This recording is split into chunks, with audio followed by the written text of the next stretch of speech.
When you love a man who can't choose you, have you ever realized that there is a deep mystery in why some women remain next to men who cannot make a definitive choice? Men who show genuine affection but seem to be eternally torn between two worlds. Who talk about future changes but live stuck in a present that never changes. There is a fascinating psychological pattern that explains these relational dynamics, and understanding it can be the key to a complete transformation in your love life. The most interesting thing, this situation reveals much more about you and your growth potential than you think. What makes you stand by someone who is in doubt? Why do you allow yourself to occupy this place of uncertainty? The answer goes far beyond love or hope. There are powerful unconscious forces at work in your psyche, creating patterns that began well before this relationship.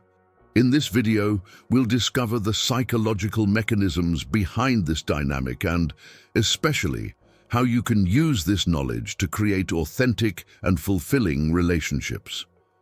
1. Man between two worlds.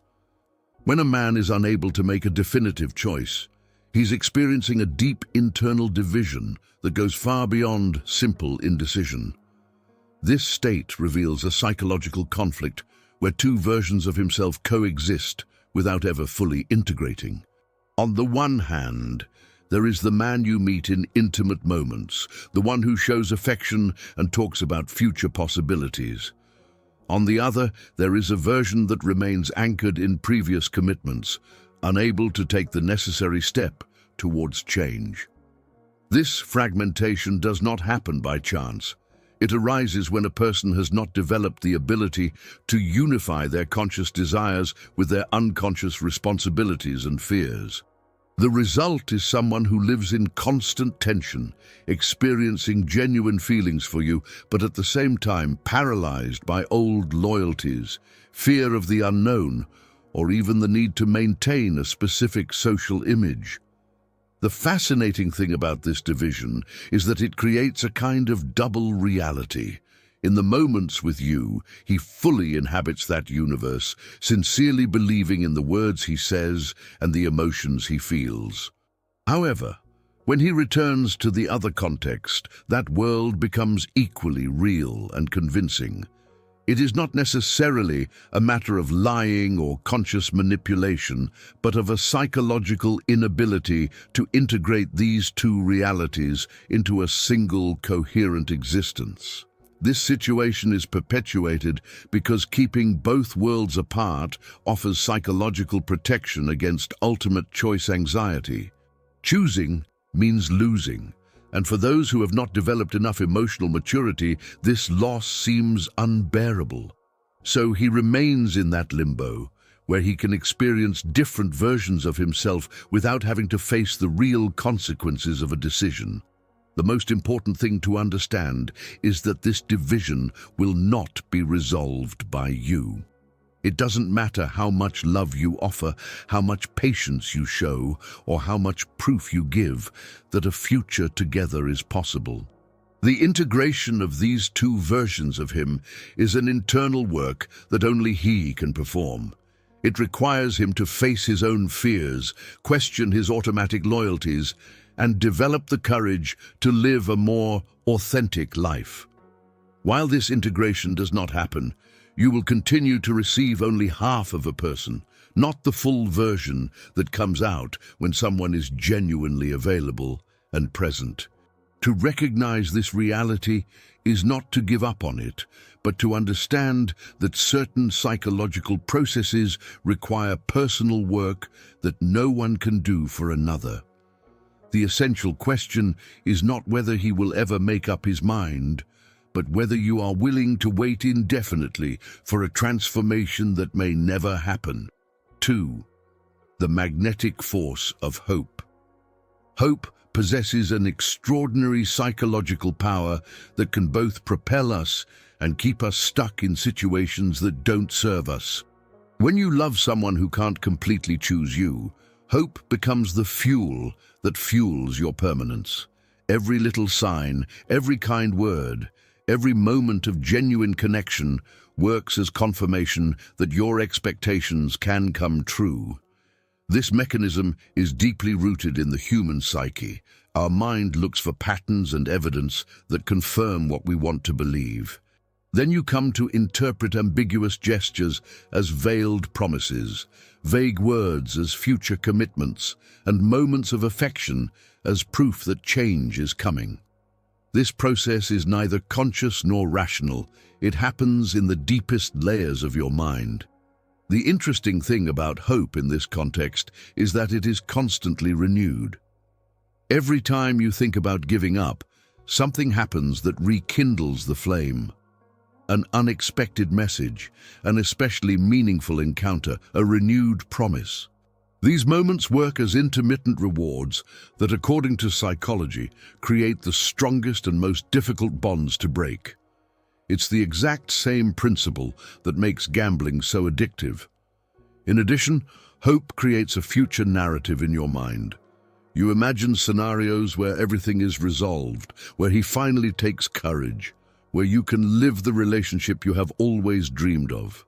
This mental narrative becomes so vivid and real that it begins to compete with the present reality. You start to live more in the imagined future than in the concrete present, and this distorts your ability to objectively assess the situation. Hope also connects with the psychological need to make sense of your emotional investment. The more time, energy, and love you have put into this relationship, the harder it becomes to accept that it may not have the outcome you imagined. Your mind needs to justify all this investment, and hope offers that justification. If you give up now, it would all have been in vain. But if you continue, there is still a chance to validate all this effort.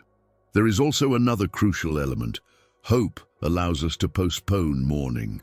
As long as you keep the possibility of a future together alive, you don't have to face the pain of accepting that this relationship, in the form you want, may never come to fruition. Hope works as an emotional protection against this pain, but at the same time, it keeps you suspended in a state of waiting that consumes your vital energy. Understanding the role of hope doesn't mean eliminating it completely from your life, but developing the wisdom to distinguish between healthy hope and hope that keeps you stagnant. The first pushes you towards growth. The second traps you in repetitive cycles that lead nowhere. If you love a man who can't choose you, there's a reason the connection feels stronger than the reality itself. If you're ready to understand what this bond was truly trying to show you, discover the Jung method. The link is pinned in the first comment. 3. When small gestures gain great meaning. Our perception is completely transformed when we are in a state of emotional need. What would be considered basic in a balanced relationship is interpreted as extraordinary when we live in affective scarcity. A good morning message, a casual compliment, an hour of exclusive attention, everything takes on enormous proportions in your emotional experience. This phenomenon happens because our psyche works by contrast. When you're used to being paid little, any minimal gesture feels generous. It's like starving yourself for days and then considering a piece of bread the best meal of your life. The problem is not in gratitude for the small moments, but in losing perspective on what a healthy relationship really offers. The human mind has a natural tendency to value what is rare. When his presence is scarce, every moment together becomes precious. When displays of affection are sporadic, each one of them gains a disproportionate emotional weight.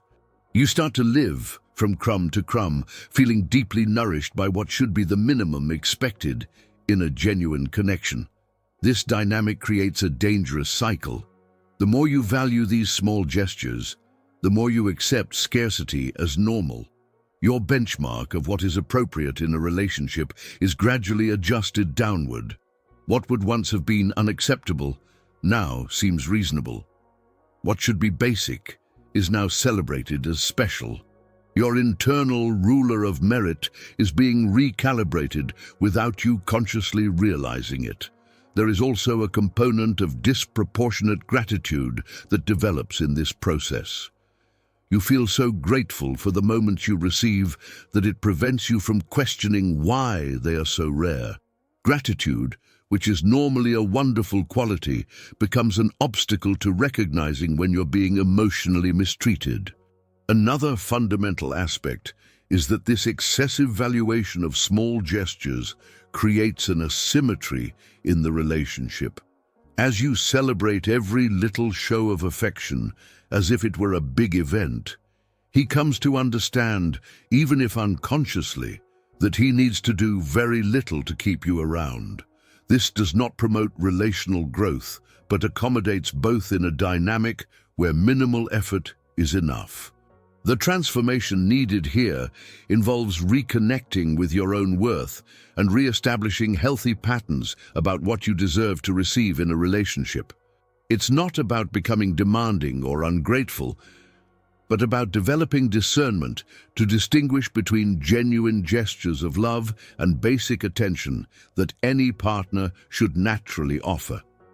When you recognize your true worth, small gestures return to their proper proportion, and you stop settling for less than you deserve. 4.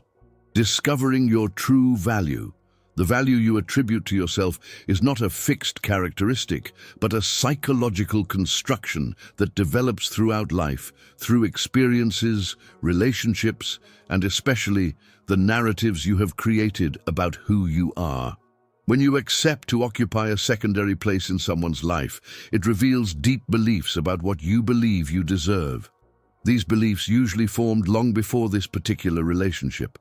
Maybe you grew up feeling that you needed to earn love through effort, that affection was something conditional that depended on your perfect behavior. Or perhaps he learned that his wants and needs were less important than those of others. These early impressions have shaped how you position yourself in adult relationships. The fascinating thing about self-worth is that it works as a self-fulfilling prophecy. If you unconsciously believe that you deserve only partial attention, divided love, or conditional commitment, you naturally gravitate toward relationships that confirm that belief. Not because you deliberately seek to suffer, but because your psyche is comfortable with what is familiar, even when it is painful. Recognizing your true worth requires mindfulness work that goes beyond simply repeating positive affirmations. It involves honestly examining the relational patterns you've established throughout your life. It means questioning why you tolerate behaviors that a part of you knows are not appropriate. It requires investigating what unmet needs from the past you are trying to satisfy through that present relationship. One of the most transformative discoveries in this process is realizing that you have been looking to the other for the validation that only you can offer yourself. When he shows affection, you feel valuable. When he is absent, you question your own worth. This means that you have outsourced your self-esteem, making it dependent on external variables that you do not control. The development of a genuine sense of self-worth necessarily involves breaking this external dependence. It doesn't mean that you should become cold or indifferent to the other's gestures, but that your sense of worth remains stable regardless of their behavior. You recognize that you deserve respect, genuine presence, and real commitment, not because you did something to earn it, but simply because you are a human being worthy of healthy relationships. This transformation also involves developing the courage to set clear boundaries. When you know your worth, you don't automatically accept any kind of treatment. You communicate your needs without guilt, express your boundaries without fear of abandonment, and are willing to walk away from situations that don't honor who you really are. This is not an arrogant attitude, but a posture of self-respect that invites others to treat you with the consideration you deserve. 5. What attracts you to those who are undecided? Attraction to someone emotionally unavailable is rarely accidental or just bad luck.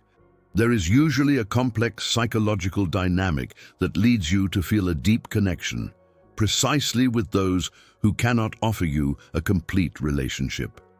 Understanding what really attracts you to this type of person is key to transforming your relational patterns. One of the most common reasons is that the other's unavailability creates a safe distance that protects you from your own vulnerabilities. True intimacy is scary because it requires you to reveal yourself completely, with all your imperfections and fears. When you choose someone who is torn, you can experience moments of intense connection without ever having to face the full exposure that a full relationship would require. There is also the element of challenge that becomes psychologically seductive. The part of your mind that seeks to prove its worth finds in the indecisive man the perfect opportunity for that validation. If you can get him to choose you, it would prove something important about you. This need to prove yourself turns the relationship into a testing ground for your self-esteem rather than a space for genuine connection. Another important dimension is that relationships with unavailable people often replicate old family dynamics. If you grew up trying to win the attention of someone emotionally distant, that feeling of having to fight for love has become strangely familiar. Your psychological system recognizes this pattern and interprets it as security, even when rationally you know you are suffering. His indecision can also awaken your fantasy of being the savior, the one who will finally be able to touch your heart in a way that no one else could. There is a powerful seduction to the idea of being special enough to transform someone. This puts you in a heroic position in the narrative you create about the relationship, where your love has almost magical powers of healing and transformation. In addition, the intermittent nature of the connection creates an emotional intensity that can be mistaken for deep passion. The emotional roller coasters, the moments of rapprochement after distancing, the alternation between hope and disappointment, all this generates an emotional charge that the brain can interpret as intense love, when in fact it is just relational anxiety in disguise. Acknowledging these dynamics doesn't mean your feelings aren't real or valid. It means understanding that the attraction you feel may be more connected to your unresolved inner issues than to that person's actual suitability for you. When you begin to work on these deep issues, your attraction naturally begins to reorient toward emotionally available people capable of genuine reciprocity. Transformation happens when you develop enough awareness to recognize these patterns the moment they arise and then make different choices based not on what is familiar, but on what is truly healthy for you. 6. The character you represent in his story. When you enter a relationship where the other person can't completely choose you, you automatically take on a specific role in their psychological narrative. Understanding which character you're playing is essential in deciding if you want to continue playing that role, or if it's time to write a different story for your own life. Often, you become the representation of what he wants, but you don't have the courage to pursue it completely. You symbolize freedom, renewed passion, untapped possibilities. This role seems valuable because it demonstrates that you bring something special to his life. However, the central issue is that symbols and representations do not receive the commitment that real people deserve. Another common role is that of emotional refuge. You become the space where he seeks comfort from the difficulties of his main relationship, the safe place where he can be vulnerable without the complications of everyday life. This role may create a sense of deep intimacy, but it is a partial intimacy, protected precisely by the absence of real responsibilities that full relationships require. You may also be representing an idealized version that contrasts with your current reality. In the moments with you, he can be the version of himself you'd like to be, without the pressures, conflicts, and routines that define your other relationship. The problem is that you're relating to an edited version of him, not the full person that exists when all of reality is present. There is also the role of the deferred promise. You become the possible future that he holds as an option while remaining anchored in the known present. This role puts you in a kind of emotional waiting room where you exist more as a potential than as a concrete reality in his life. The most challenging thing about playing any of these roles is that they limit your complete humanity. You can't have bad days, express real needs, present complexities or imperfections without risking breaking the psychological function you perform for him. You need to stay within the contours of the character to continue to be valued in the terms he established. Recognizing the role you occupy is not an exercise in blaming, but in awareness. We often step into these roles without realizing it, and only through honest reflection can we see how we limit our own experience to fit into someone else's emotional needs. The transformative question is not whether he will ever change the script, but whether you are willing to continue living as a character in someone else's story instead of being the protagonist of your own life. You have the power to step out of that role, not necessarily by leaving the relationship right away, but by starting to express yourself more fully and authentically, even if it challenges the established dynamic. When you stop playing a role and start simply being who you really are, with all your needs, complexities, and non-negotiables, the dynamic inevitably changes. Either the relationship evolves into something more real and reciprocal, or it becomes evident that it only works as long as you stay within the narrow confines of the character that has been assigned to you. 7. The memories that shape your love choices. Your present love choices are deeply influenced by emotional experiences you lived long before you met this specific man. How you respond to emotional unavailability, what you tolerate in relationships, and even the type of people you're attracted to all carry echoes of previous experiences that have shaped your psyche. The first experiences of love and belonging you had in childhood created internal models for how relationships work. If you have experienced conditional love, where affection was given and taken away based on your behavior, you may have developed the belief that you need to earn love through constant effort. This predisposes you to accept relationships where you're always trying to win and keep each other's attention.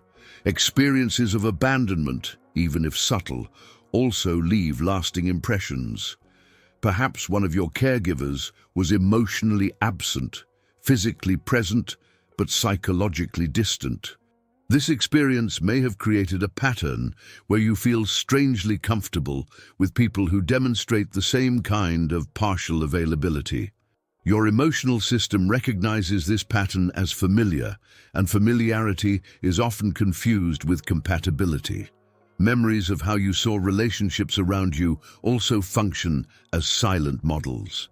If you grew up observing dynamics where someone always hoped, always tolerated, always believed that things would get better, you internalize that as a normal possibility of how love works.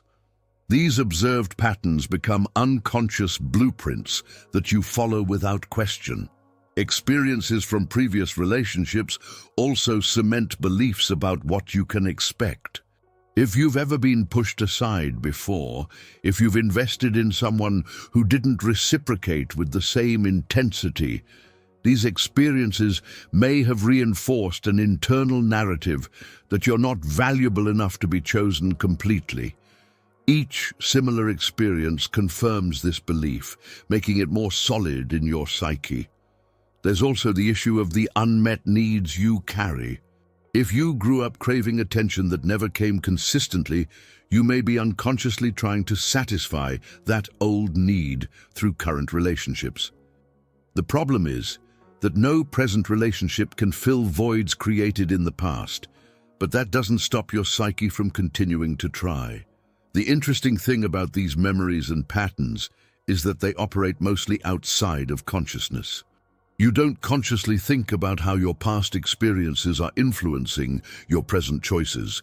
They simply direct your actions automatically. So transformation requires awareness, bringing those patterns into the light, where you can examine them and decide if they still make sense for who you are today. Acknowledging these influences doesn't mean getting stuck in the past or using it as an excuse not to change. It means understanding the origin of your patterns so that you can make more conscious choices going forward. You can't change what happened, but you can completely transform how those experiences continue or don't continue to influence your present life. This awareness is the first step in creating new relational patterns based on who you choose to be now, not who past experiences have conditioned you to be. 8. The awakening to the love you deserve. There comes a time when all the psychological explanations, all the justifications, and all the hope you've held must give way to a simple, transformative truth. You deserve to be loved completely, presently, and unconditionally. Not as a second option, not as a future possibility, not as a secret refuge, but as a clear priority in the life of someone who is genuinely available to build something real with you. This awakening does not happen suddenly most of the time. It is a gradual process of reconnecting with your own essence, of remembering who you were before all these patterns set in. It is to regain clarity about what is acceptable and what is not based on moral judgments, but on genuine self-respect. You begin to feel in the body, not just thinking intellectually, that the current situation does not correspond to what your heart really desires. The love you deserve doesn't require you to squirm, to suppress your needs, to live in constant uncertainty, or to accept emotional crumbs. The healthy relationship you deserve has room for your full humanity, with all its emotions, needs, and imperfections. In it, you don't have to be perfect to be valued. You don't have to constantly prove your worth. You don't have to compete for attention or live in fear of being replaced. This awakening also involves recognizing that staying in a situation that doesn't nurture you is actually a way of betraying you. Every day that you accept less than you deserve is a day that you are not available for the relationship that could really fulfill you. There is an opportunity cost to remaining stuck in the wrong while the right cannot find you. Real transformation happens when you start to act from this new understanding. Not just thinking differently, but making concrete choices that honor your worth. This could mean setting clear boundaries for the first time, communicating your non-negotiable needs, or even having the courage to step aside when it's evident that the other person can't or won't offer you what you need. The interesting thing is that when you start treating yourself with the respect you deserve, the world around you responds. People who once felt comfortable offering you little begin to realize that this is no longer acceptable. And you naturally start to attract individuals who are at the same level of consciousness and emotional availability that you have achieved. This awakening is not about becoming harsh or closed to love. It's about making room for true love, one that doesn't have to be accompanied by suffering, uncertainty, or self-sacrifice. It is to recognize that real love nourishes, not drains. It adds to your life, not subtracts. It makes you feel more yourself, not less. The path from here is yours. You can choose to continue waiting for the situation to change, investing more time in a dynamic that has already demonstrated its limitations. Or you can choose to honor that awakening, recognize your true worth, and take concrete steps toward the kind of love you truly deserve. The choice has always been yours, but now you are aware of it. And awareness, when accompanied by courage, is the most transformative force that exists.